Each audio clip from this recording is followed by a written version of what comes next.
नमस्कार दोस्तों, स्वागत है आप सभी का हमारे चैनल केवल एकेडमी पर। देखिए, हमारा ये यूपी पीसीएस के प्रीलिम्स के टेस्ट सीरीज का डिस्कशन चल रहा था, जहां पर हमारी बात होगी आज टेस्ट नंबर 5 की। टेस्ट नंबर 5 के डिस्कशन का आज हमारा यह पहला दिन है और पहले दिन का यह हमारा पहला लेक्चर है। हालांकि आप लोगों से कहा गया था कि जो लेक्चर है वह आपको शाम को मिलेगा, लेकिन चूँकि टाइम मिल गया है और हमको अपनी कंटिन्यूटी को ब्रेक नहीं करना है, किसी भी हाल में नहीं ब्रेक करना है, थोड़ा सा अंत तक यह प्रयास होगा कि हमारी जो कंटिन्यूटी है वह या जो रेगुलरिटी है वह टूटे ना। तो उसी क्रम को और आगे बढ़ाते हुए चलिए बात करते हैं पहले प्रश्न की। चूँकि आपको पहले बताया गया था कि टेस्ट नंबर 5 जो है यह आपका पॉलिटी प्लस करंट अफेयर्स का है, तो आप लोग एक काम करिएगा कि पॉलिटी की बैरेक्ट अपने पास रखिएगा और जब भी किसी अनुच्छेद या आर्टिकल की बात होगी तो आप वहाँ पर वीडियो को पॉज कीजिएगा और जा करके उस आर्टिकल या फिर अनुच्छेद को बैरेक्ट में देखिएगा। इसी तरीके से आर्टिकल भी आपको याद हो जाएंगे। फिलहाल बात करते हैं पहले प्रश्न की। यहाँ पूछा जा रहा है कि अक्टूबर 2020 में न्यू कैलेडोनिया ने किस देश से अपनी स्वतंत्रता के विरुद्ध मतदान किया था? ए यूनाइटेड किंगडम, बी डेनमार्क या सी फ्रांस अथवा डी यूएसए। चलिए इसके पहले इसका आंसर दिया जाए। सबसे पहले जानिए कि यह न्यू कैलेडोनिया कहाँ पर है। तो न्यू कैलेडोनिया देखिए एक द्वीपीय देश है या फिर द्वीपों का समूह है जो कि ऑस्ट्रेलिया के उत्तर पूर्व में और न्यूजीलैंड के उत्तर में आप मैप में देखेंगे तो यह न्यू कैलेडोनिया द्वीप समूह आपको दिख जाएगा। यानी कि किस महासागर में यह द्वीप समूह स्थित है? तो यह द्वीप समूह स्थित है दक्षिण पश्चिम प्रशांत महासागर में। ठीक है, दक्षिण पश्चिम प्रशांत महासागर में यह न्यू कैलेडोनिया द्वीप समूह स्थित है। और इसकी पर्टिकुलर या फिर एग्जैक्ट अवस्थिति की बात करें तो यह ऑस्ट्रेलिया के उत्तर पूर्व तथा न्यूजीलैंड के उत्तर में स्थित है। हाल ही में न्यू कैलेडोनिया में स्वतंत्रता के लिए मतदान किया गया था। फ्रांस से स्वतंत्रता के लिए जनमत संग्रह करवाया गया था। हालांकि यह जनमत संग्रह सफल नहीं हो पाया था और अभी भी जो न्यू कैलेडोनिया है वह फ्रांस के अधीन ही एक राज्य रहेगा। ठीक है, तो बस इतनी सी जानकारी थी। एक विशेष जानकारी न्यू कैलेडोनिया के बारे में याद कर लीजिए कि विश्व का जो कुल निकिल है ना, जो निकिल जो मेटल है या जो धातु है, विश्व के कुल भंडारण का जो है 10% निकिल जो है वह न्यू कैलेडोनिया में ही है। ठीक है, देखिए न्यू कैलेडोनिया की खोज जो है वह 1774 में एक ब्रिटिश नाविक थे जेम्स कुक, इनके द्वारा किया गया था और यह 1853 से ही फ्रांस के द्वारा अधिकृत कर लिया गया था। ठीक है, हालांकि बाद में एक समझौता हुआ था, नौमिया समझौता, और यह समझौता हुआ था इस संदर्भ में कि न्यू कैलेडोनिया में जो है वह 3 बार जनमत संग्रह करवाया जाएगा। यदि जनमत संग्रह में किसी बार भी यह हो गया कि वह स्वतंत्र देश के रूप में या संप्रभु देश के रूप में रहेगा तो उसको संप्रभुता प्रदान कर दी जाएगी। लेकिन अभी भी तक जब 2 बार यह जनमत संग्रह हो चुका है और दोनों बार ही यह स्वतंत्रता के विरुद्ध ही वहाँ पर जनमत संग्रह आया है। ठीक है, चलिए अगला जो जनमत संग्रह होगा वह होगा वर्ष 2022 में, लेकिन इतना डिटेल जानने की जरूरत नहीं रहती। ठीक है, बस इतना जानिए कि न्यू कैलेडोनिया कहाँ पर स्थित है और किस देश से स्वतंत्रता के लिए यहाँ पर जनमत संग्रह करवाया गया। ठीक है, नेक्स्ट एक सेकेंड रुकिए, तो ये जहाज जाने दीजिए। चलिए, निम्नलिखित में से कौन सा देश क्वाड का हिस्सा नहीं है? A Bharat, B Britain, C Japan या डी ऑस्ट्रेलिया। चलिए इसका जो सही आंसर है वह है ऑप्शन नंबर बी, ब्रिटेन जो है वह क्वाड का हिस्सा नहीं है। देखिए क्वाड का पूरा नाम है चतुर्भुज सुरक्षा संवाद। क्या नाम है? चतुर्भुज सुरक्षा संवाद या फिर क्वाड्रिलेटरल सिक्योरिटी डायलॉग, यह पूरा नाम है क्वाड का। और क्वाड के अंतर्गत भारत, जापान, ऑस्ट्रेलिया और यूएसए शामिल है। ठीक है, देखिए इसकी उत्पत्ति जो है पहली बार जो है 2004 से मानी जाती है, जब सुनामी आया था और इन चारों देशों ने हिंद महासागर में राहत कार्य हेतु एक सुरक्षा समन्वय का गठन किया था।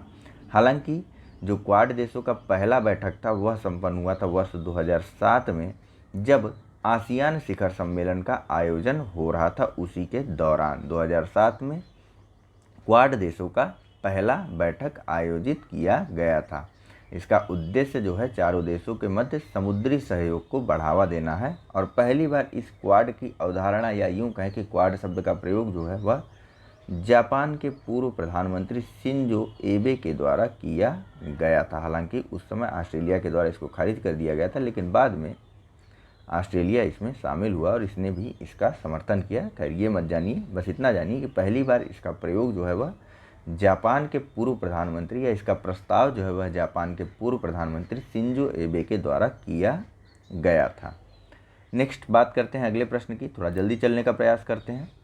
पूछा जा रहा है कि डेनमार्क ओपन 2020 का खिताब निम्नलिखित में से किसने जीता? A Carolina Marin, B PV Sindhu, C Nozomi Okuhara या फिर डी साइना नेहवाल। चलिए, इसका जो सही आंसर है वह है ऑप्शन नंबर सी, जापान की नोजमी ओकुहारा ने डेनमार्क ओपन 2020 का खिताब जीता और इन्होंने कैरोलिना मारिन को हरा करके यह खिताब जीता। कैरोलिना मारिन जो है यह ओलंपिक बैडमिंटन चैंपियन है। ठीक है, कैरोलिना मारिन जो है वह ओलंपिक के बैडमिंटन की चैंपियन है और इनको हरा करके डेनमार्क ओपन 2020 का खिताब जीता जापान की नोजमी ओकुहारा ने। ठीक है, चलिए बात करते हैं अगले प्रश्न की। यहाँ पूछा जा रहा है कि बाय बाय कोरोना नामक विश्व की पहली साइंस टून पुस्तक के लेखक कौन है? ए प्रदीप श्रीवास्तव, बी आनंद नीलकंठ, सी पद्मपाणि बोरा या डी NK सिंह। चलिए, इसका जो सही आंसर है वह है option number A, bye bye corona नामक विश्व की पहली साइंस टून पुस्तक लिखी गई प्रदीप श्रीवास्तव जी के द्वारा, जो कि लखनऊ स्थित CSIR के पूर्व वरिष्ठ प्रधान वैज्ञानिक थे। ठीक है, फिलहाल बात करते हैं थोड़ा सा हम लोग साइंस टून के बारे में। होता क्या है, तो देखिए साइंस टून जो है वह विज्ञान आधारित एक कार्टून संचार है। बचपन में जो कॉमिक्स पढ़ते थे ना, बस वही है, लेकिन यह साइंस आधारित है। इसमें विज्ञान के विभिन्न चीज़ों या फिर विभिन्न तथ्यों को जो है कार्टून के माध्यम से और रोचक तरीके से लोगों के मध्य प्रस्तुत किया जाता है। ठीक है, बस इसी को बोला जाता है साइंस टून। और इसी साइंस टून पे बेस्ड एक बाय बाय कोरोना नामक पुस्तक लिखी गई थी प्रदीप श्रीवास्तव जी के द्वारा, जिसमें कोरोना की महामारी से संबंधित और इसके लक्षण, सावधानियां आदि के बारे में बताया गया था। ठीक है, चलिए बात करते हैं अगले प्रश्न के बारे में। एक ना बाय बाय कोरोना में एक चैप्टर है, उसका नाम आप लोग ध्यान रखिएगा, उसका नाम है art of living with corona. ऐसा ना हो डायरेक्ट आपके सामने यह प्रश्न आ जाए और आप परेशान हो जाए। ठीक है, art of living with corona जो है यह बाय बाय कोरोना में ही एक अध्याय है। ठीक है, यह एक चैप्टर है जिसमें रोज़मर्रा के जीवन में किस प्रकार से इस कोरोना वायरस से निपटा जाए या बचा जाए, इसके बारे में भी बताया गया है। ठीक है, नेक्स्ट बात करते हैं अगले प्रश्न की। पूछा जा रहा है कि शोभा नायडू कौन थी जिनका हाल ही में निधन हुआ? ए कवयित्री, बी सामाजिक कार्यकर्ता, सी शास्त्रीय नृत्यांगना या डी वैज्ञानिक। चलिए, इसका जो सही आंसर है वह है option number C, classical dancer थी यह शोभा नायडू और इनके द्वारा जो है कुचिपुड़ी परफॉर्म किया जाता था। ठीक है, कुचिपुड़ी नृत्य का परफॉर्मेंस इनके द्वारा किया जाता था। कुचिपुड़ी कहाँ का जो है वह शास्त्रीय नृत्य है? तो कुचिपुड़ी है यह आंध्र प्रदेश का। ठीक है, किसकी मृत्यु हुई? शोभा नायडू की, जो कि ये कुचिपुड़ी की नृत्यांगना थी। अक्टूबर 2020 में इनका हैदराबाद में निधन हो गया था और इनका जन्म विशाखापट्टनम में हुआ था। ठीक है, नेक्स्ट बात करते हैं अगले प्रश्न की। तो यहाँ पूछा जा रहा है कि निम्नलिखित में से कौन सा संविधान की मूल संरचना या फंडामेंटल, बताइए, फंडामेंटल कह रहा हूँ, बेसिक स्ट्रक्चर के तत्व हैं? पहला, संविधान का धर्मनिरपेक्ष चरित्र, दूसरा न्यायिक समीक्षा, तीसरा स्वतंत्रता और निष्पक्ष चुनाव, चौथा कल्याणकारी राज्य। नीचे कूट का प्रयोग कर आपको सही उत्तर चुनना है। ऑप्शन है ए केवल 1 और 3, बी केवल 2 और 4, सी केवल 3 या डी 1, 2, 3 और 4। चलिए, इसका जो सही आंसर है वह है ऑप्शन नंबर डी। ठीक है, सभी के सभी जो है यह संविधान के बेसिक स्ट्रक्चर के हिस्से हैं या फिर भाग हैं, देखिए, संविधान की जो मूल संरचना या फिर जो बेसिक स्ट्रक्चर है, इसको अभी तक न्यायपालिका के द्वारा परिभाषित नहीं किया गया है और समय समय पर न्यायपालिका द्वारा इस मूल संरचना या बेसिक स्ट्रक्चर का विस्तार भी किया जाता रहता है अपने न्यायिक निर्णयों के माध्यम से। अब तक न्यायपालिका द्वारा शामिल किए गए अगर कुछ बेसिक स्ट्रक्चर्स की बात करें तो उनमें शामिल है संविधान की सर्वोच्चता। ठीक है, ध्यान से सुनते चलिएगा, बहुत ज़्यादा लंबी लिस्ट है तो यहाँ पर पढ़ पाना या लिख पाना संभव नहीं है। संविधान की सर्वोच्चता पहले स्थान पर आ जाती है। दूसरे स्थान पर आ जाती है भारतीय राज्य व्यवस्था का संप्रभु लोकतांत्रिक और गणतंत्रात्मक स्वरूप।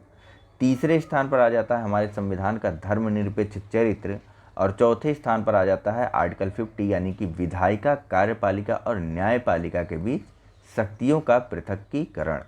और चौथे नंबर पर आ जाता है हमारा संविधान का संघीय चरित्र। छठवें नंबर पर प्रस्तावना में जो लिखा हुआ है कि राष्ट्र की एकता और अखंडता आती है। सातवें नंबर पर आती है कल्याणकारी राज्य, जिसके अंतर्गत सामाजिक और आर्थिक न्याय शामिल है, यानी कि जो डीपीएसपी में सामाजिक आर्थिक न्याय दिए गए हैं वे। उसके बाद आठवें नंबर पर आ जाता है न्यायिक समीक्षा। नौवें नंबर पर आ जाता है व्यक्तिगत स्वतंत्रता और गरिमा। 10वें नंबर पर आ जाता है संसदीय प्रणाली। 11वें पे आ जाता है रूल ऑफ लॉ यानी कि विधि का शासन। 12वें पर आ जाता है मूल अधिकारों और निदेशक तत्वों के बीच सामंजस्य और संतुलन। देखिए, ध्यान से सुनते चलिएगा, डायरेक्ट ऐसे ही प्रश्न आते हैं कि कौन सा शामिल है कौन सा नहीं शामिल है, तो आप पता रहेगा तभी कर पाएंगे, इसीलिए मैं सारे बोल भी रहा हूँ। ठीक है, 13वां है समता का सिद्धांत। 14वां है न्यायपालिका की स्वतंत्रता। तो 15वां है स्वतंत्र और निष्पक्ष चुनाव। फिर से हटा देते हैं, ठीक है, स्वतंत्र और निष्पक्ष चुनाव भी मूल संरचना का भाग है। ठीक है, बात करते हैं 16वें की, तो यह है संविधान में संशोधन की संसद की सीमित शक्ति। 17वें की बात करते हैं तो यह है न्याय तक प्रभावी पहुंच।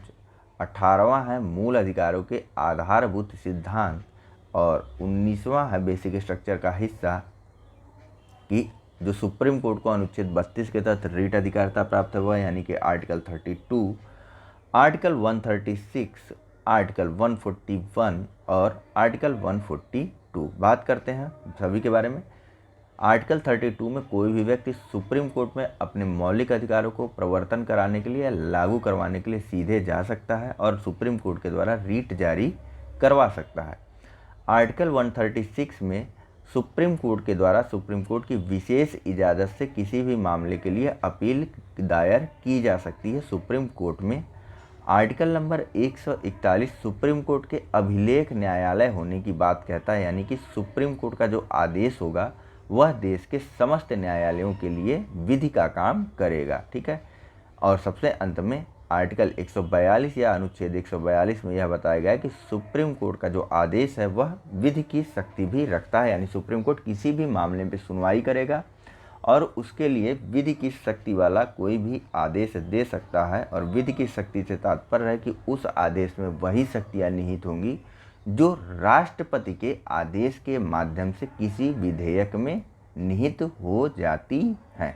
ठीक है, नेक्स्ट बात करते हैं 20वें की। तो 20वें के अंतर्गत अनुच्छेद 226 और 227 आते हैं। 226 में हाई कोर्ट के रीट जारी करने की शक्तियों के बारे में बताया गया है, यानी कि 226 के तहत आप किसी भी हाई कोर्ट में जाकर के अपने मूल अधिकारों का प्रवर्तन और साथ ही साथ संवैधानिक अधिकारों का भी प्रवर्तन करवा सकते हैं। और सबसे अंत में आर्टिकल 227 में बताया गया है कि जो हाई कोर्ट है वह भी अभिलेख न्यायालय होगा, यानी कि हाई कोर्ट जो है वह अपने क्षेत्राधिकार के अंतर्गत जो भी उसके हाई कोर्ट के आदेश आएंगे वह सभी न्यायालयों पर लागू होंगे। ठीक है, नेक्स्ट बात करते हैं अगले प्रश्न की, थोड़ा लंबा हो गया हुआ। पूछा जा रहा है कि संविधान का निम्नलिखित में से कौन सा अनुच्छेद भारत में लोक सेवा आयोग का प्रावधान करता है। ए अनुच्छेद 300, बी अनुच्छेद 315, सी अनुच्छेद 335 या फिर डी अनुच्छेद 365। चलिए, इसका जो सही आंसर है वह है option number B, article number 315 में संघ और राज्य संघ और राज्य दोनों के लिए ही लोक सेवा आयोग के बारे में प्रावधान किया गया है। ठीक है, नेक्स्ट बात करते हैं अगले प्रश्न की। तो यहाँ पूछा जा रहा है कि भारत के निम्नलिखित राष्ट्रपतियों को उनके कालानुक्रम के अनुसार व्यवस्थित कीजिए और नीचे दिए गए कूटों में से सही उत्तर का चयन कीजिए। पहला ज्ञानी जैल सिंह, दूसरा डॉक्टर एस राधाकृष्णन, तीसरा वीवी गिरी, चौथा फ़खरुद्दीन अली अहमद। कूट है आपके पास ए 2 1 3 4, बी 4 2 1 3, सी 2 3 4 1, डी 1 2 3 4। चलिए, इसका जो सही आंसर है वह है ऑप्शन नंबर सी। ठीक है, बारी बारी से बात करते हैं सभी के कार्यकाल के बारे में। तो देखिए, डॉक्टर एस राधाकृष्णन का जो कार्यकाल था वह था 1962 से शुरू हुआ था। ठीक है, उसके बाद आते हैं वीवी गिरी जी, ज्ञानी जैल सिंह नहीं, वीवी गिरी जी का कार्यकाल जो था वह 1969 से शुरू हुआ। उसके बाद आ जाते हैं फ़खरुद्दीन अली अहमद जी। तो फ़खरुद्दीन अली अहमद जी का कार्यकाल शुरू हुआ था वर्ष 1982 से, और उसके बाद स्थान आता है वीवी गिरी का। कहाँ गए, वीवी गिरी हो गए ना, ये ज्ञानी जैल सिंह। ज्ञानी जैल सिंह का कार्यकाल शुरू हुआ था। अरे इनका फ़खरुद्दीन अली अहमद का कार्यकाल 1982 से नहीं, 1974 से था। ठीक है, 1974। ठीक है, उसके बाद स्थान आता है ज्ञानी जैल सिंह का, और इनका कार्यकाल शुरू हुआ था 1982 से। ठीक है, ध्यान रखिएगा। एस राधाकृष्णन का कार्यकाल शुरू हुआ था 1962 से। वीवी गिरी का कार्यकाल शुरू हुआ था 1969 से। उसके बाद शुरू हुआ था कार्यकाल फ़खरुद्दीन अली अहमद का वर्ष 1974 से, और सबसे अंत में आए थे ज्ञानी जैल सिंह 1982 से, 1982 से। नेक्स्ट यहाँ बात करते हैं, पूछा जा रहा है कि परिसीमन अधिनियम 2002 डिलिमिटेशन एक्ट 2002 के संदर्भ में निम्नलिखित कथनों में से कौन सा सही है। पहला, भारत के संविधान के अनुच्छेद 82 और 170 में, यहीं पर आपको वीडियो पॉज करके आर्टिकल जरूर देख लेना चाहिए, में 1971 की जनगणना के अनुसार प्रत्येक राज्य के पुनर्व्यवस्थापन और क्षेत्रीय निर्वाचन क्षेत्रों में बांटने की व्यवस्था की गई है। दूसरा, भारत के संविधान के अनुच्छेद 330 और 332 में 2001 की जनगणना के आधार पर लोकसभा और राज्यों की विधानसभाओं में अनुसूचित जातियों और अनुसूचित जनजातियों के लिए आरक्षित सीटों की संख्या को पुनः निर्धारित करने की व्यवस्था की गई है। कूट का प्रयोग करते हुए आपको सही उत्तर बताना है। ऑप्शन है आपके पास ए केवल 1, बी केवल 2, सी केवल 1 और 2, या फिर डी न तो 1 न ही 2। बताइए कौन कौन से कथन जो है वह सही है। एक बार वीडियो पॉज करके फिर से पढ़िए इसको, इसी को पढ़िए, आराम से आप आंसर सही कर ले जाएंगे। चलिए, इसका जो सही आंसर है वह है ऑप्शन नंबर बी। ठीक है, या तो ये वाला सही होता है या तो ये वाला, और ये वाला ज़्यादा सही है। ठीक है, देखिए यह सारी चीज़ें यहाँ पर सही है, लेकिन 1971 की जगह यहाँ पर प्रयोग किया गया है, बताइए किसका, यहाँ पर प्रयोग किया गया है जनगणना 2001 का। ठीक है, कि भारतीय संविधान के अनुच्छेद 82 और 170 में जनगणना 2001 के अनुसार प्रत्येक राज्य के पुनर्स्थापन और क्षेत्रीय निर्वाचन में बांटने की व्यवस्था की गई है। यानी कि संसदीय चुनाव क्षेत्र और विधानसभा चुनाव क्षेत्रों को पुनर्संयोजित और विभाजित करने का प्रावधान किया गया है जनगणना 2001 के अनुसार आर्टिकल नंबर 82 और 170 में। वहीं यह पूरी तरीके से सही है कि आर्टिकल 330 और 332 में बताया गया कि जनगणना 2001 के अनुसार जो अनुसूचित जाति और जनजातियों के लिए जो क्षेत्र हैं वह आरक्षित किए जाएंगे या फिर पुनर्निर्धारित किए जाएंगे लोकसभा के लिए और साथ ही साथ राज्यों की विधान सभाओं के लिए। ठीक है, नेक्स्ट बात करते हैं अगले प्रश्न की। यहाँ पूछा जा रहा है कि राज्य लोक सेवा आयोग के अध्यक्ष और सदस्य 6 वर्ष की अवधि के लिए या डैश वर्ष की आयु तक पद धारण करते हैं। ए 60 वर्ष, बी 62 वर्ष, सी 64 वर्ष या फिर डी उपरोक्त में से कोई नहीं। चलिए, इसका जो सही आंसर है वह है ऑप्शन नंबर बी। ठीक है, ऑप्शन नंबर बी में बताया गया है कि जो हमारे संविधान में कहा गया है कि राज्य लोक सेवा आयोग के जो अध्यक्ष हैं और जो सदस्य हैं उनका कार्यकाल जो है वह 6 वर्ष का और या फिर 62 वर्ष की आयु तक का होगा, जो भी पहले हो। ठीक है, और किस आर्टिकल में बताया गया है यह बताइए जरा। तो यह बताया गया है आर्टिकल 316 सब क्लास 2, यानी कि आर्टिकल 316 खंड 2 में यह बात कही गई है कि आयोग के अध्यक्ष और जो सदस्य हैं वे 6 साल की अवधि तक अथवा 62 साल जो भी पहले हो तक आयोग के अध्यक्ष या सदस्य बने रहेंगे। लेकिन जो संघ लोक सेवा आयोग के सदस्य हैं उनका कार्यकाल तो 6 वर्ष का होगा, लेकिन आयु के संदर्भ में 65 वर्ष कहा गया है कि यानी कि 65 वर्ष या 6 वर्ष का कार्यकाल जो भी पहले हो उस तक आयोग के अध्यक्ष या सदस्य बने रहेंगे। ठीक है, देखिए इनकी नियुक्ति का जो पूरा का पूरा अधिकार है वह केंद्र में जो है राष्ट्रपति के पास है और राज्यों में जो है राज्यपाल के पास है। और साथ ही साथ इनके सदस्यों के लिए योग्यता का निर्धारण हमारे संविधान में नहीं किया गया है। ठीक है, और इनके पदों से संबंधित वेतन भत्ते तथा आदि शर्तों को जो है इन दोनों पर अलग अलग छोड़ दिया गया है। केंद्र में राष्ट्रपति पर और राज्यों में राज्यपाल के विवेक पर छोड़ दिया गया है। ठीक है, साथ ही साथ यह जानिए कि जो राज्य लोक सेवा आयोग है इनके सदस्यों की संख्या कितनी होगी यह भी नहीं निर्धारित है, और यह भी राज्यपाल के विवेक पर निर्भर करता है कि राज्य लोक सेवा आयोग में सदस्यों की संख्या कितनी होगी। ठीक है, हालांकि इनकी योग्यता के संदर्भ में संविधान द्वारा एक बाध्यता जरूर आरोपित की गई कि आयोग में जितने भी सदस्य होंगे उसके कम से कम आधे यानी कि 1/2 सदस्य जो है वे या तो भारत सरकार या राज्य सरकार के अधीन कम से कम 10 वर्षों तक उनको काम करने का अनुभव हो। ठीक है, चलिए बात करते हैं अब अगले प्रश्न की। यहाँ पूछा जा रहा है कि निम्नलिखित में से किसने संविधान सभा की संघीय संविधान समिति की अध्यक्षता की थी। ए राजेंद्र प्रसाद, बी जवाहरलाल नेहरू, सी BR अम्बेडकर या फिर डी गोपीनाथ बारदोलाई। चलिए, इसका जो सही आंसर है वह है ऑप्शन नंबर बी। ठीक है, संविधान सभा में संघीय संविधान समिति की अध्यक्षता जवाहरलाल नेहरू के द्वारा की गई थी।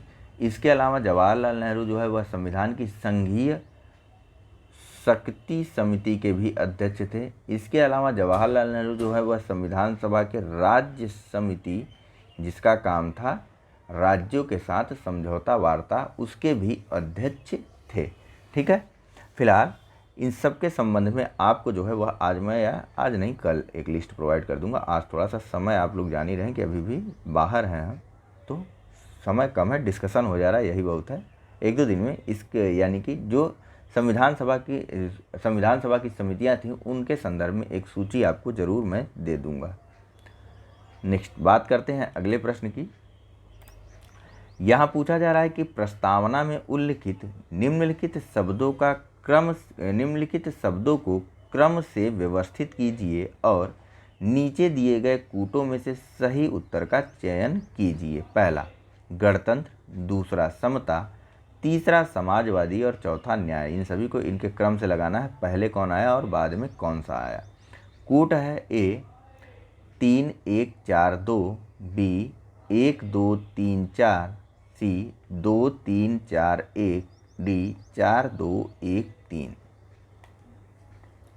चलिए, इसका जो सही आंसर है वह है ऑप्शन नंबर ए। ठीक है, याद करिए हमारा प्रीएम्बल क्या है। हम भारत के लोग भारत को एक समाजवादी, संपूर्ण प्रभुत्व संपन्न समाजवादी लोकतांत्रिक गणराज्य बनाने के लिए, ठीक है, क्या क्या था, प्रभुत्व संपन्न समाजवादी धर्मनिरपेक्ष लोकतांत्रिक गणराज्य। ठीक है, बाद में आया गणतंत्र। ठीक है, तो 2-3-1 उसके बाद आता है न्याय और सबसे अंत में आता है समता। ठीक है, हमारे संविधान में कितने तरीके के न्याय दिए गए हैं, तो 3 तरीके के न्याय हैं। कौन कौन से, तो सामाजिक, आर्थिक और राजनीतिक न्याय हैं। ठीक है, स्वतंत्रता कितने प्रकार की है, तो स्वतंत्रता जो है हमारे संविधान में 5 प्रकार की दी गई है। कौन कौन सी, विचार की, अभिव्यक्ति की, धर्म की, विश्वास की और उपासना की। ठीक है, ये 5 प्रकार की स्वतंत्रता और 3 प्रकार का न्याय हमारे संविधान में हमको दिया गया है। वहीं समता जो है वह 2 प्रकार की दी गई है, एक तो प्रतिष्ठा की और दूसरे अवसर की। तो ध्यान रखिएगा इन सब चीज़ों को, डायरेक्ट प्रश्न पूछे जाते हैं। नेक्स्ट बात करते हैं, यह जो अगला प्रश्न है हमारा पेसा एक्ट को लेकर, पेसा एक्ट से संबंधित है, यानी कि panchayat extension of schedule areas act 1996। PESA act कब आया था? तो 1996 में आया था। ठीक है, देखिए, पंचायत अनुसूचित क्षेत्रों में विस्तार अधिनियम 1996 के विषय में निम्नलिखित कथनों में से कौन सा सही है? पहला, अनुसूचित क्षेत्रों में सभी स्तरों पर पंचायतों के अध्यक्षों की सभी सीटें अनुसूचित जनजातियों के लिए आरक्षित होंगी।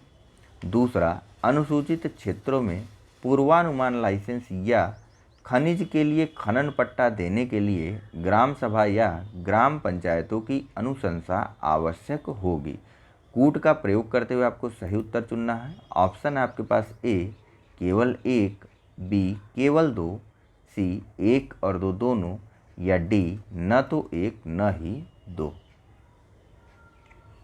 चलिए, फिलहाल जो इसका सही आंसर है वह है ऑप्शन नंबर सी। ठीक है, 2 के दोनों ही कथन सही है। देखिए, अनुसूचित क्षेत्रों में पेसा एक्ट में यह बताया गया कि जो भी अनुसूचित क्षेत्र है वहाँ पर सभी स्तरों के में जो पंचायत का अध्यक्ष होगा, ठीक है, जितने भी स्तर होते हैं पंचायत के, कितने होते हैं? 3 होते हैं ना, तो उन सभी में जो अध्यक्ष होगा वह तो एसटी ही होगा, यानी कि अनुसूचित जनजातियों से संबंधित ही होगा। ऐसा पेसा एक्ट में बिल्कुल बाकायदा प्रावधान किया गया है।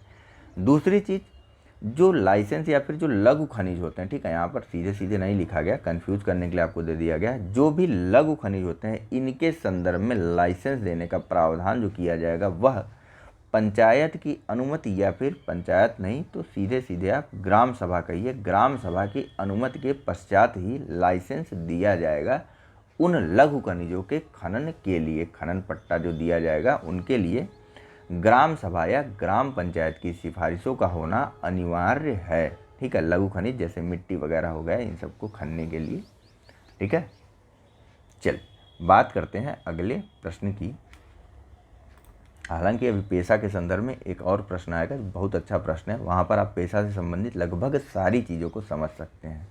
ठीक है, चलिए फिलहाल यहाँ बात करते हैं। यहाँ पूछा जा रहा है कि संविधान के किस अनुच्छेद के अंतर्गत विधेयकों की स्वीकृति का प्रावधान किया गया है? ठीक है, विधेयकों यानी कि बिल्स, जो बिल हैं वो किस अनुच्छेद में बिल्स को जो है राष्ट्रपति द्वारा अनुमति दी जाती है? ऐसे समझिए इस प्रश्न को कि किस अनुच्छेद में यह बताया गया कि राष्ट्रपति किसी बिल पर अपनी अनुमति देगा या अपनी अनुमति रोक लेगा।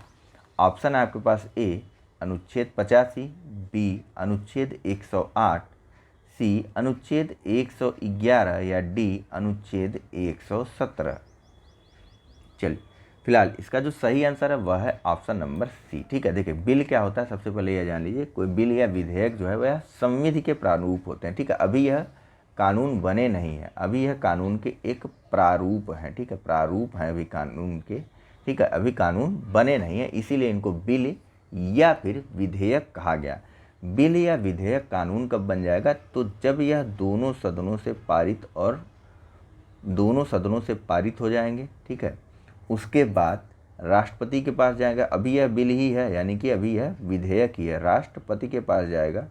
फिर राष्ट्रपति अनुच्छेद 111 के अंतर्गत प्राप्त शक्तियों का प्रयोग करते हुए यह अनुमति दे देगा कि हाँ भैया बिल जो है वह हमने पास कर दिया। तो जैसे ही राष्ट्रपति उस पर अपने हस्ताक्षर करके उसको पास करेगा वह लॉ बन जाएगा या एक्ट बन जाएगा। ठीक है, और राष्ट्रपति यदि अपनी अनुमति को रोक लेता है तो अभी भी वह बिल के रूप में ही रहेगा। ठीक है, अनुच्छेद 111 में स्पष्टतया कहा गया है कि जब कोई विधेयक संसद के दोनों सदनों द्वारा पारित कर दिया गया है तब वह राष्ट्रपति के समक्ष प्रस्तुत किया जाएगा और राष्ट्रपति घोषित करेगा कि वह विधेयक पर अनुमति देता है अथवा रोक लेता है। यही अनुमति रोक लेने की शक्ति जो है राष्ट्रपति की जेबी वीटो कहलाती है। जेबी निषेधाधिकार जिसे आप बोलते हैं, ठीक है, पॉकेट वीटो। राष्ट्रपति ने अपनी अनुमति रोक ली, कुछ बोला ही नहीं, जाओ। चलिए बात करते हैं अगले प्रश्न की। यहाँ पूछा जा रहा है कि वित्त आयोग या फाइनेंस कमीशन के संदर्भ में निम्नलिखित में से कौन सा कथन सही नहीं है। ए, यह एक अर्धन्यायिक निकाय है। बी, भारतीय संविधान के अनुच्छेद 280 में एक वित्त आयोग का प्रावधान है। सी, इसमें एक अध्यक्ष और 4 अन्य सदस्य होते हैं जिन्हें राष्ट्रपति द्वारा नियुक्त किया जाता है। डी, इसके सदस्य पुनर्नियुक्ति के लिए पात्र नहीं है। चलिए, इसका जो सही आंसर है वह है ऑप्शन नंबर डी। ठीक है, देखिए हमारा वित्त आयोग जो है वह राष्ट्रपति द्वारा गठित किया जाने वाला एक अर्धन्यायिक निकाय है और इसको संविधान के अनुच्छेद 280 में बाकायदा बताया भी गया है। यानी कि भारत के संविधान के अनुच्छेद 280 में अर्धन्यायिक निकाय के रूप में एक वित्त आयोग का प्रावधान किया गया है। वित्त आयोग का गठन जो है वह राष्ट्रपति के द्वारा किया जाता है, जिसमें कुल 5 सदस्य होते हैं और इन 5 सदस्यों में एक तो होता है वित्त आयोग का अध्यक्ष और दूसरे इसके 4 सदस्य होते हैं। और देखिए यह सभी पुनर्नियुक्ति के भी पात्र होते हैं। ऐसा नहीं कि पुनर्नियुक्ति के पात्र नहीं होते, ये पुनर्नियुक्ति के पात्र भी होते हैं और राष्ट्रपति द्वारा अब उसके आदेश के अंतर्गत निर्दिष्ट अवधि के लिए, अवधि इनकी निर्धारित नहीं है, हालांकि सामान्यतः 5 वर्ष की होती है, लेकिन यह फिक्स नहीं है, न संविधान में दिया गया है। ठीक है, राष्ट्रपति के आदेश में जितनी अवधि कही गई होगी उस अवधि के लिए यह अपने पद को धारण करते हैं। ठीक है, और पुनर्नियुक्ति के भी पात्र होते हैं। ठीक है, इन सदस्यों की योग्यता तथा चयन के संदर्भ में देखिए आयोग के सदस्यों की योग्यता और चयन की प्रक्रिया जो है वह संविधान द्वारा निर्धारित नहीं की गई है। ठीक है, बल्कि संविधान में यह कहा गया कि संसद जो है वह आयोग के सदस्यों और उसके अध्यक्ष की योग्यता तथा चयन की प्रक्रिया को निर्धारित करेगी। कौन? तो संसद करती है वित्त आयोग के सदस्य और अध्यक्षों की योग्यता और उनके चयन की प्रक्रिया का निर्धारण, न कि यह संविधान में दिया हुआ है। हालांकि जो वित्त आयोग है वह एक संवैधानिक संस्था है, क्योंकि इसके बारे में संविधान में सीधे सीधे उल्लेख किया गया है। अब थोड़ा सा बात करते हैं इसके सदस्यों और अध्यक्ष की योग्यता के बारे में। तो जो अध्यक्ष है उसके संदर्भ में संसद द्वारा बस इतना नियम बनाया गया है कि सार्वजनिक मामलों का अनुभव रखने वाला व्यक्ति होना चाहिए। कौन? अध्यक्ष। ठीक है, मतलब अध्यक्ष को सार्वजनिक मामलों का अनुभव होना चाहिए, बस इतनी ही योग्यता अध्यक्ष के लिए निर्धारित की गई है। ठीक है, नेक्स्ट बात करते हैं इसके 4 अन्य सदस्यों की, बहुत महत्वपूर्ण है, ध्यान रखिएगा। पहला तो वह सदस्य होगा जो या तो उच्च न्यायालय का न्यायाधीश हो या किसी भी हाई कोर्ट में नियुक्त होने के लिए योग्य हो। ठीक है, दूसरे सदस्य के लिए जो योग्यता निर्धारित की गई वह यह है कि उसे वित्त और सरकार के खातों का विशेष ज्ञान होना चाहिए। तीसरे नंबर के सदस्य को उसके पास वित्तीय मामलों और प्रशासन के बारे में व्यापक अनुभव होना चाहिए और जो अंत में चौथा व्यक्ति है उसे अर्थशास्त्र का विशेष ज्ञान होना चाहिए। ठीक है, चलिए अब बात करते हैं अगले प्रश्न की। यहाँ पूछा जा रहा है कि भारत के निम्नलिखित राज्यों में से कौन सा भारतीय पर्यटन सांख्यिकी, ध्यान रखिएगा इस बहुत क्या कहते हैं अच्छा इंडेक्स है, टूरिज्म स्टैटिस्टिक्स 2020 ITS 2020 के अनुसार सबसे अधिक घरेलू पर्यटकों यानी भारतीय पर्यटकों को आकर्षित करने वाला शीर्ष गंतव्य के रूप में उभरा है। ए, गोवा, बी, उत्तराखंड, सी, मेघालय या डी, उत्तर प्रदेश। चलिए, इसका सही आंसर है option number D, Uttar Pradesh. ठीक है, उत्तर प्रदेश में सर्वाधिक घरेलू पर्यटक आए हैं वर्ष 2000 ITS 2020 के अनुसार। ठीक है, अब यह ITS के बारे में बात करते हैं। कौन जारी करता है? Indian tourism statistics. तो देखिए भैया, इंडियन टूरिज्म स्टैटिस्टिक्स जो है वह भारतीय पर्यटन मंत्रालय के द्वारा जारी किया जाता है। हाल ही में जारी किए गए ITS इंडेक्स के अनुसार उत्तर प्रदेश जो है सर्वाधिक घरेलू पर्यटकों को आकर्षित करने वाला राज्य रहा। 2019 में उत्तर प्रदेश में कुल घरेलू पर्यटकों का 23.1% पर्यटन रहा। वहीं बात करें दूसरे नंबर की, तो दूसरे नंबर पर रहा तमिलनाडु। घरेलू पर्यटकों के मामले में तीसरे नंबर पर स्थान आता है आंध्र प्रदेश का। वहीं बात करें अगर विदेशी पर्यटकों के बारे में, तो विदेशी पर्यटकों के मामले में शीर्ष स्थान पर रहा तमिलनाडु। ठीक है, तमिलनाडु द्वारा विदेशी पर्यटकों को ज़्यादा आकर्षित किया गया। दूसरे नंबर पर स्थान रहा विदेशी पर्यटकों में महाराष्ट्र का, और तीसरे नंबर पर स्थान रहा विदेशी पर्यटकों में उत्तर प्रदेश का। ठीक है, ध्यान रखिएगा ITS इंडेक्स को। वहीं बात करें अगर कहाँ से या किस देश से वर्ष 2019 में सर्वाधिक पर्यटक आए, तो सर्वाधिक पर्यटक आने के मामले में, सर्वाधिक विदेशी पर्यटकों के आगमन के मामले में 5 जो शीर्ष स्रोत हैं उनमें सबसे पहले स्थान आता है बांग्लादेश का। सर्वाधिक बांग्लादेशी हमारे देश में टहलने आए। दूसरे नंबर पर स्थान रहा विदेशी पर्यटकों के मामले में अमेरिका का। विदेशी पर्यटकों के मामले में तीसरे नंबर पर स्थान रहा यूनाइटेड किंगडम का। विदेशी पर्यटकों के मामले में चौथे नंबर पर स्थान रहा ऑस्ट्रेलिया का, और विदेशी पर्यटकों के मामले में 5वें नंबर पर स्थान रहा कनाडा का। ठीक है, ध्यान रखिएगा आप लोग। वहीं बात करें कि भारत में विदेशी पर्यटक आगमन रहा कितना, तो भारत में विदेशी पर्यटक आगमन रहा कुल 2019 में 3.5% का विकास दर दर्ज किया गया। ठीक है, और वो जो स्टेटमेंट था 23.1% है, वो थोड़ा सा गलत मैंने बोल दिया था। 23.1% कुल घरेलू पर्यटक हैं। ठीक है, नहीं है, यह सही है कि 23.1% लोग घरेलू पर्यटकों के भारत के वह उत्तर प्रदेश में टहलने आए थे। ठीक है, वही पिछला स्टेटमेंट ही सही है, थोड़ा सा करेक्ट कर लीजिएगा। मैं फिर से बोल दे रहा हूँ, जो कुल पर्यटकों का, घरेलू पर्यटकों का जो कुल 23.1% था वह उत्तर प्रदेश में आया था। ठीक है, उत्तर प्रदेश में घूमने आया था। अगर वास्तविक संख्या की बात करें तो यह वास्तविक संख्या थी 53.6 करोड़। ठीक है, उत्तर प्रदेश में 2019 में 53.6 करोड़ घरेलू पर्यटक आए थे। चलिए थोड़ी सी बात कर लेते हैं भारत से जाने वाले पर्यटकों के बारे में। तो भारत से जाने वाले हम भारतीय जो है सर्वाधिक गए टहलने के लिए। सबसे पहले तो गए संयुक्त अरब अमीरात, या शॉर्ट में लिखे UAE, यूनाइटेड अरब एमिरेट्स। उसके बाद गए सऊदी अरब में। फिर हम गए घूमने अमेरिका यानी कि USA। तीसरे नंबर पर USA, और चौथे नंबर पर थाईलैंड, उसको कैसे भूल जाएंगे, है कि नहीं, थाईलैंड। और 5वें नंबर पर गए हम लोग सिंगापुर। ठीक है, चलिए बात करते हैं अगले प्रश्न की। यहाँ पूछा जा रहा है कि सब्जियों के लिए न्यूनतम समर्थन मूल्य निर्धारित करने वाला भारत का पहला राज्य है। A Haryana, B Madhya Pradesh, C Sikkim, या फिर D केरल। चलिए इसका जो सही आंसर है वह है ऑप्शन नंबर D।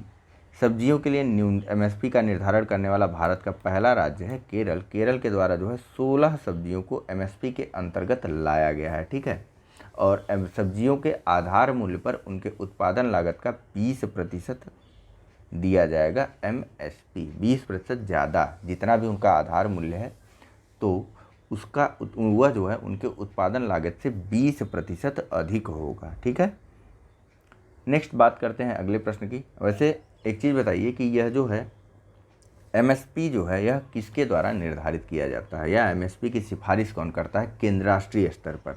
देखिए राष्ट्रीय स्तर पर MSP की सिफारिश करता है CACP, यानी कि commission for agriculture cost and price. इसके द्वारा जो है राष्ट्रीय स्तर पर MSP की सिफारिश की जाती है। इसका हिंदी में नाम है कृषि लागत एवं मूल्य आयोग। ठीक है, कृषि लागत एवं मूल्य आयोग के द्वारा MSP की सिफारिश की जाती है राष्ट्रीय स्तर पर, और भारत में कुल 23 कृषि फसलों पर MSP दी जाती है, जिसमें से 7 अनाज हैं। ठीक है, 7 अनाज हैं, 5 प्रकार की दालें हैं, और सात प्रकार के तिलहन हैं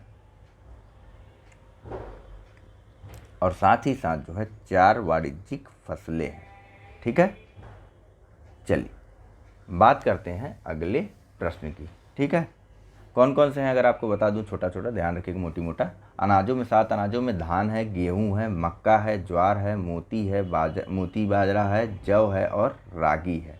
ठीक है, और 5 दालें कौन कौन सी हैं, तो 5 दालों में हैं चना, अरहर, मूंग, उड़द और मसूर। 7 तिलहनों में कौन कौन सी हैं, तो ये हैं मूंगफली, रेपसीड सरसों, सोयाबीन, तिल, सूरजमुखी, कुसुम और राम तिल। और 4 वाणिज्यिक फसलों में कौन कौन सी हैं, तो खोफरा, वो जो सूखा वाला नारियल नहीं होता, खोपरा है, खोफरा नहीं है। ठीक है, खोपरा, वो जो सूखा वाला नारियल नहीं खरीद के लाते हैं, वो जो उससे नारियल का तेल बनाया जाता है। ठीक है, तो खोपरा, गन्ना, कपास और जूट। ठीक है, चलिए बात करते हैं अगले प्रश्न के बारे में। यहाँ पूछा जा रहा है कि वेवेल राम कलावन हाल ही में किस देश के राष्ट्रपति निर्वाचित हुए हैं। ए सेशेल्स, बी मेडागास्कर, सी श्रीलंका या फिर डी सूरीनाम। चलिए इसका जो सही आंसर है वह है ऑप्शन नंबर ए। वेवेल राम कलावन जो है यह सेशेल्स के राष्ट्रपति बने हैं। यह भारतीय मूल के व्यक्ति हैं। ठीक है, और भारतीय मूल में इनका जो मूल है वह है बिहार में। ठीक है, इनके दादाजी जो थे वह बिहार के थे। हालांकि वेवेल राम कलावन का जन्म जो है वह सेशेल्स में ही हुआ था। ठीक है, और इनकी शिक्षा दीक्षा हुई थी वह मेडागास्कर में हुई थी। बाद में इन्होंने पादरी के रूप में भी कार्य किया था, लेकिन बाद में यह शिक्षा दीक्षा मेडागास्कर नहीं मॉरिशस में हुई थी। ठीक है, शिक्षा इनकी मॉरिशस में हुई थी और यह बाद में पादरी के रूप में भी इनकी नियुक्ति की गई थी। लेकिन अभी फ़िलहाल यह सेशेल्स के राष्ट्रपति नियुक्त हुए हैं। सेशेल्स की लोकेशन आप लोग देख लीजिएगा, हिंद महासागर में आपको मिल जाएगा। किधर मिलेगा आप लोग ज़रा कमेंट करके बताइए। तो नेक्स्ट, हाल ही में आसन कंजर्वेशन रिजर्व को भारत के रामसर स्थलों की सूची में जोड़ा गया है। यह भारत के निम्नलिखित में से किस राज्य में स्थित है। ऑप्शन है ए हिमाचल प्रदेश, बी उत्तराखंड, सी असम या फिर डी ओडिशा। चलिए इसका जो सही आंसर है वह है ऑप्शन नंबर बी, आसन नदी पर है यह आसन कंजर्वेशन रिजर्व। वास्तव में आसन नदी पर एक बांध बनाया गया था। ठीक है, आसन नदी किसकी सहायक नदी है, तो आसन नदी यमुना नदी की एक ट्रिब्यूटरी या फिर सहायक नदी है आसन नदी। और इसी आसन नदी पर एक बांध बनाया गया था जहाँ पर धीरे धीरे गाद इकट्ठा हो गया और वहीं पर जो है कुछ प्राकृतिक पर्यावास का निर्माण हो गया और उसी में यह कंजर्वेशन रिजर्व बना दिया गया। ठीक है, धीरे धीरे वहाँ पक्षी लोग आने लगे और रुकने लगे, तो यहाँ पर एक कंजर्वेशन रिजर्व भी बना दिया गया। इस आसन पर कंजर्वेशन रिजर्व को हाल ही में यूनेस्को के द्वारा जो है रामसर साइट्स के रूप में क्या कहते हैं, अंतर्राष्ट्रीय महत्व के जो आर्द्रभूमि स्थल हैं उसके रूप में चिन्हित कर लिया गया है। ठीक है, तो अब थोड़ी सी बात कर लेते हैं इस आसन रिजर्व के बारे में। और देखिए आसन रिजर्व में जो है कुछ प्रमुख पक्षी पाए जाते हैं, जैसे कि एक लुप्त प्राय लाल सिर वाला गिद्ध। ठीक है, दूसरा सफ़ेद पीठ वाला गिद्ध, यह सभी जो है लुप्त हो रहे हैं धीरे धीरे, सफ़ेद पीठ वाला गिद्ध। और तीसरा है बेयर्स पोचार्ड। ठीक है, ध्यान रखिएगा इन सब के बारे में, यह सभी जो है वह आसन कंजर्वेशन रिजर्व में पाए जाते हैं। बेयर्स पोचार्ड है। ठीक है, चलिए बात करते हैं नेक्स्ट। तो एक और चीज़ जानते चलिए, आसन कंजर्वेशन रिजर्व के साथ साथ एक अन्य आर्द्रभूमि को भी जोड़ा गया था जिसका नाम है काबर ताल आर्द्र भूमि। ठीक है, काबर ताल आर्द्रभूमि और आसन कंजर रिजर्व को एक साथ जोड़ा गया था रामसर स्थल के रूप में। ठीक है, या फिर रामसर स्थल के रूप में नामित किया गया था, जिसमें आसन कंजर्वेशन रिजर्व तो उत्तराखंड में है, लेकिन जो हमारा काबर ताल आर्द्रभूमि क्षेत्र है वह बिहार में स्थित है। ठीक है, बिहार के सासाराम के आसपास यह स्थित है। ठीक है, सासाराम कह रहा हूँ, बिहार के बेगूसराय के आसपास यह स्थित है। ठीक है, तो चलिए फिलहाल जो है ध्यान रखिएगा इसको और लेक्चर को यहीं पर रोक देते हैं। थोड़ा सा जल्दी है, आपको भी देख रहा होगा कि हड़बड़ाहट बन गई है धीरे धीरे। तो फिलहाल इस लेक्चर में इतना ही है। Thank you very much for discussion. Channel को लाइक, सब्सक्राइब और शेयर करना मत भूलिए। चलिए धन्यवाद।